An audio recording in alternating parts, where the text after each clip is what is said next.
to his kinsmen. Ndio kuna pahali alinikosea sana huyu. He put me in a lot of trouble. We were in a funeral for the late Okioma, Victor Okioma in Kitale, was deputy president. He rose to speak. He hammered my boss terribly about Adani and other things. And I was expected to admonish him. I didn't. I was called and dressed down for 1 hour.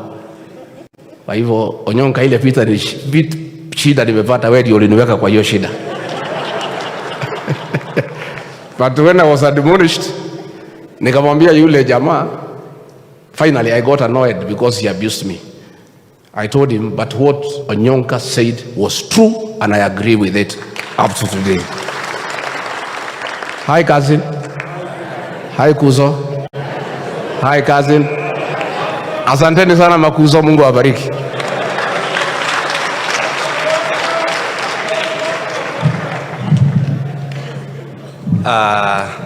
Thank you so much. Nyuma, we respect you and we don't expect you to be shouting that in church. You may make us discredit those that you follow. It is good to respect church.